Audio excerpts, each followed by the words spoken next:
காலைல இந்த பாக்ஸை சூடா இருக்கும்போது க்ளோஸ் பண்ணிட்டாங்க. இப்போ என்னால் லஞ்ச் டைம்ல இந்த பாக்ஸை ஓப்பனே பண்ண முடியல. ஓகேங்களா? ஏன் வந்து ஒரு டிஃபன் பாக்ஸ் சூடு குறைஞ்சிருச்சுன்னா அது ஓப்பன் பண்ண ரொம்ப ரொம்ப கஷ்டமா இருக்கு. இதுக்கு காரணம் ஒரு சயின்டிஃபிக் ஃபார்முலாங்க. PV = NRTன்னு சொல்லக்கூடிய ideal case law formula. But அந்த ஃபார்முலாக்குள்ள போக வேணாம். இந்த பாக்ஸ்க்குள்ள ஆக்சுவலா என்ன நடக்குதுன்னு சொல்லி நம்ம ஒரு சிமுலேஷன் பண்ணி பார்க்கலாம். இப்போ இந்த ரெக்டாங்குலர் பாக்ஸை நீங்க டிஃபன் பாக்ஸ்னு வச்சுக்கோங்க. இப்போ இதுக்குள்ள இருக்கிற இந்த ப்ளூ கலர் டாட்ஸ்லாம் தான் இந்த பாக்ஸ்க்குள்ள இருக்க ஏர். ஸோ இந்த டிஃபன் பாக்ஸ் காலைல ரொம்ப சூடா இருக்கும்போது இந்த ஏர் மாலிகுல்ஸ் வேகமா மூவ் ஆகும். ஏன்னா ஒரு ஆட்டம் ரொம்ப சூடா இருக்குன்னா அதுக்கு என்ன அர்த்தம்னா அது வேகமா மூவ் ஆயிட்டு இருக்குன்னு அர்த்தம். அதான் ஹீட்டோட டெஃபினிஷன். ஓகேங்களா? ஸோ இது மாதிரி வேகமா ஆட்டம்ஸ் மூவ் ஆகும்போது அது பாக்ஸோட சைட்ல எல்லாம் போயிட்டு நிறைய இடிக்கும். இந்த மாதிரி இடிக்கிறதுனால தான் அந்த பாக்ஸ்க்குள்ள ஒரு ப்ரெஷர்னே ஒன்று உருவாகுது. ஓகேங்களா? பட் இப்போ இந்த டிஃபன் பாக்ஸ் லஞ்ச் டைம்ல சூடு குறையும் இல்லையா? அதுக்கேற்ற மாதிரி இப்போ நான் இந்த பாக்ஸுக்கு வந்து கூலிங் அப்ளை பண்றேன். ஸோ இப்போ நீங்க பாத்தீங்கன்னா இங்க டெம்பரேச்சர் குறையுது. 300ல இருந்து இப்போ 200 வந்துச்சு, குறைஞ்சிட்டே வருது. ஸோ இந்த மாதிரி டெம்பரேச்சர் குறையும் போது நீங்க நல்லா கவனிச்சீங்கன்னா இந்த ஆட்டமோடைய ஸ்பீடும் கொஞ்சம் கொஞ்சமா குறையுது. ஏன்னா ஹீட்ன்றது ஸ்பீடு. ஸோ ஹீட் குறைஞ்சா அந்த ஸ்பீட் மூவ்மெண்ட்டும் குறையும்.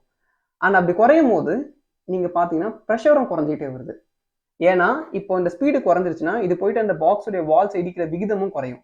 இப்போ இந்த பாக்ஸுக்குள்ள இருக்கிற இன்டர்னல் ப்ரெஷர் வெளியே இருக்க அட்மாஸ்பியரிக் ப்ரெஷரை விட கம்மி ஆயிடுச்சு கூலிங் ஆனதுக்கு அப்புறம். ஸோ இந்த வெளியே இருக்க மொத்த ஏரும் இந்த பாக்ஸ்க்குள்ள இருக்க லோ ப்ரெஷருக்கு போக ட்ரை பண்ணும். ஆனா இந்த பாக்ஸ் ஏர் டைட்டா சீல் ஆயிருக்கு, மெட்டல் பாக்ஸ் இல்லையா?